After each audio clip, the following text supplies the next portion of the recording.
Hai teman-teman, selamat datang kembali di channel aku, Nur Ismaya. Gimana kabarnya hari ini? Semoga teman-teman dalam keadaan sehat selalu dan masih semangat untuk berlatih, belajar, untuk mempersiapkan diri teman-teman menghadapi tes CPNS maupun tes P3K. Pada video kali ini aku akan membahas soal dan pembahasan lanjutan dari video aku sebelumnya, yaitu tes wawasan kebangsaan bagian Undang-Undang Dasar 1945. Oke teman-teman, langsung aja kita ke soalnya. Soal yang pertama, Ketua PPKI adalah A. Muhammad Yamin, B. Insinyur Soekarno, C. Rajiman Widyodiningrat, D. Supomo, atau E. Soekarni. Ketua PPKI itu adalah Insinyur Soekarno ya teman-teman. Jadi jawabannya adalah B. Kalau Muhammad Yamin itu adalah salah satu tokoh terpenting dalam perumusan Pancasila. Dan beliau juga merupakan arsitek dari perumusan Undang-Undang Dasar 1945 bersama dengan Insinyur Soekarno dan Supomo.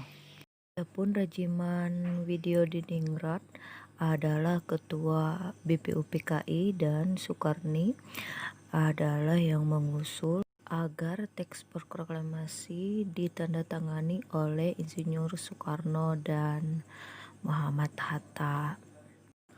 Lanjut ke soal nomor 17. Penetapan Insinyur Soekarno dan Muhammad Hatta sebagai presiden dan wakil presiden merupakan hasil dari A. Aspirasi bangsa Indonesia, B. Piagam Jakarta, C. Sidang pertama PPKI, D. Sidang kedua PPKI, atau C. Persetujuan bersama para pemimpin negara. Penetapan Insinyur Soekarno dan Muhammad Hatta sebagai pemimpin negara adalah hasil dari sidang pertama PPKI ya teman-teman. Jadi jawabannya adalah C. Soal selanjutnya, keanggotaan PPKI berjumlah titik-titik orang. A20, B21, C22, D23, atau E24. Keanggotaan PPKI pertama kali sejumlah 21 orang. Jadi jawabannya teman-teman adalah B. Dalam pembukaan Undang-Undang Dasar 1945 terdapat hal yang berkaitan dengan hak asasi manusia, yaitu tercantum dalam A. Alinea pertama pembukaan Undang-Undang Dasar 1945, B. Alinea kedua pembukaan Undang-Undang Dasar 1945, C. Alinea ketiga pembukaan Undang-Undang Dasar 1945, D. Alinea 4 pembukaan Undang-Undang Dasar 1945, atau E. Seluruh alinea pembukaan Undang-Undang Dasar 1945. Dalam pembukaan Undang-Undang Dasar 1945 terdapat hal yang berkaitan dengan hak asasi manusia, yaitu tercantum dalam seluruh alinea pembukaan Undang-Undang Dasar 1945. Jadi jawabannya adalah E ya teman-teman. Soal selanjutnya, berikut rancangan usulan dasar negara yang disampaikan oleh Muhammad Yamin pada 29 Mei 1945 kecuali A. Peri kebangsaan, B. Peri kemanusiaan, C. Peri kerakyatan, D. Kesejahteraan rakyat, atau E. Peri keadilan. Pidato Muhammad Yamin tentang usulan dasar negara ialah peri kebangsaan, peri kemanusiaan, peri ketuhanan, peri kerakyatan, dan kesejahteraan rakyat. Yang bukan merupakan rancangan usulan dasar negara yang disampaikan oleh Muhammad Yamin adalah E. Peri keadilan. Soal berikutnya, penggunaan Piagam Jakarta dalam Undang-Undang Dasar 1945 adalah sebagai A. Batang tubuh, B. Landasan, C. Pembukaan, D. Penjelasan, atau E. Penutup. Piagam Jakarta adalah pembukaan Undang-Undang Dasar 1945 yang telah diganti 7 frase katanya. Penggunaan Piagam Jakarta dalam Undang-Undang Dasar 1945 adalah sebagai C. Pembukaan. Masih kacaunya pelaksanaan Undang-Undang Dasar 1945 pasca kemerdekaan disebabkan oleh berbagai hal. Salah satunya adalah A. Masih lemahnya badan hukum, B. Serangan dari Belanda yang tidak mengakui kemerdekaan Indonesia, C. Kurangnya pengaruh pemerintah terhadap pelaksanaan tersebut, D. Banyaknya kesalahan tertulis di Undang-Undang Dasar 1945, atau E. Rakyat belum siap. Serangan Belanda menjelang kemerdekaan Indonesia membuat keadaan pelaksanaan pasca kemerdekaan menjadi kacau. Jadi jawabannya teman-teman adalah B.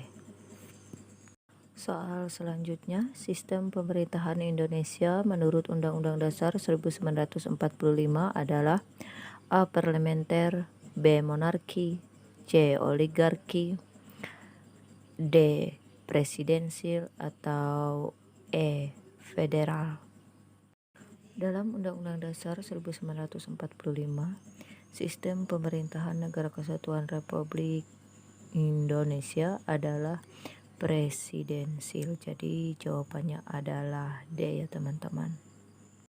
Soal selanjutnya, latar belakang diubahnya bentuk negara Indonesia menjadi RIS adalah A. Ketidakpuasan rakyat terhadap NKRI, B. Banyaknya penyelewengan, C. Belanda yang menggerogoti kekuasaan, D. Sebagai upaya menghadapi ancaman Belanda, atau E. Meningkatkan persatuan dan kesatuan. Indonesia memilih RIS pada tahun 1950 karena dalam rangka menghadapi ancaman dari Belanda dan agar Belanda mengakui kemerdekaan Indonesia. Jadi latar belakang diubahnya bentuk negara Indonesia menjadi RIS adalah D. Sebagai upaya menghadapi ancaman Belanda. Lanjut ke soal berikutnya. Berikut yang bukan merupakan negara bagian saat RIS adalah A. Negara Sumatera Timur, B. Negara Jawa Timur, C. Negara Pasundan, D. Negara Indonesia Timur, atau E. Negara Bali. Negara Bali tidak termasuk dalam negara bagian RIS. Jadi jawabannya adalah E. Berikutnya, periode Undang-Undang Dasar sementara berlaku sejak A. 27 Desember 1949 hingga 17 Agustus 1950, B. 27 Desember 1949 hingga 11 Februari 1951, C. 17 Agustus 1950 hingga 5 Juli 1959, D. 17 Agustus 1950 hingga 17 Agustus 1959, atau E. 11 Februari 1951 hingga 17 Agustus 1959. Pada tanggal 17 Agustus 1950 dan 5 Juli 1959 yang diawali dengan adanya Konstitusi RIS dan diakhiri dengan adanya Dekret 5 Juli. Jadi periode undang-undang sementara berlaku sejak C. 17 Agustus 1950 sampai 5 Juli 1959. Lanjut ke soal berikutnya. Pasal dalam Undang-Undang Dasar 1945 yang mengatur pembentukan Mahkamah Konstitusi adalah A. Pasal 1 Aturan Peralihan, B. Pasal 2 Aturan Peralihan, C. Pasal 3 Aturan Peralihan, D. Pasal 1 Aturan Tambahan, atau E. Pasal 2 Aturan Tambahan.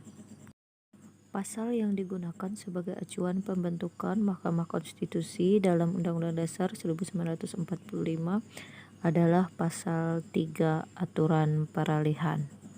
Jawabannya adalah C. Pemilihan umum pada tahun 1955 adalah untuk memilih A. Presiden dan Wakil Presiden, B. MPR, C. DPA, D. DPR, atau E. Dewan Konstituante. Pemilu pada waktu itu adalah untuk memilih Dewan Konstituante. Jadi jawabannya adalah E.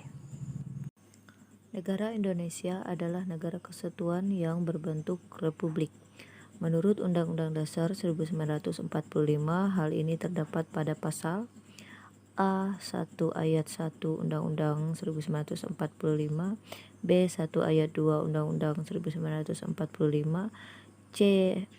2 ayat 1 Undang-Undang 1945, D. Pasal 2 ayat 2 Undang-Undang Dasar 1945, atau E. Pasal 3 ayat 1 Undang-Undang Dasar 1945.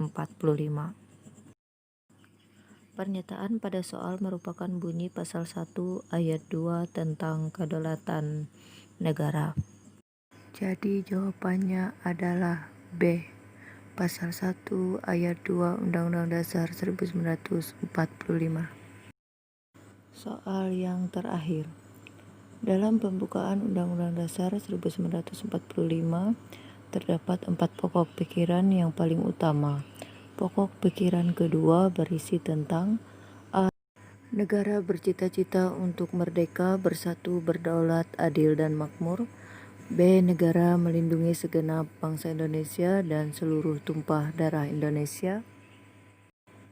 C. Negara berkedaulatan rakyat berdasarkan atas kerakyatan dan permusyawaratan perwakilan. D. Negara berdasarkan atas ketuhanan yang Maha Esa dan kemanusiaan yang adil dan beradab. Atau E. Negara menjaga ketertiban dan keamanan segenap tanah air, rakyat, dan negara. Dalam pembukaan Undang-Undang Dasar 1945 terdapat 4 pokok pikiran yang paling utama, yaitu pokok pikiran pertama berisi tentang hak kemerdekaan segala bangsa dan penghapusan penjajahan. Pokok pikiran kedua berisi tentang negara yang bercita-cita untuk merdeka, bersatu, berdaulat, adil, dan makmur. Pokok pikiran ketiga berisi tentang pernyataan kemerdekaan Indonesia. Dan pokok pikiran keempat berisi tentang tujuan negara Indonesia. Jadi pokok pikiran kedua berisi tentang A. Negara bercita-cita untuk merdeka, bersatu, berdaulat, adil, dan makmur. Oke teman-teman, demikian yang dapat aku sampaikan di video aku kali ini. Semoga bermanfaat untuk teman-teman berlatih dalam menghadapi tes CPNS maupun P3K yang akan datang. Dan jangan lupa like, comment, and subscribe. Terima kasih.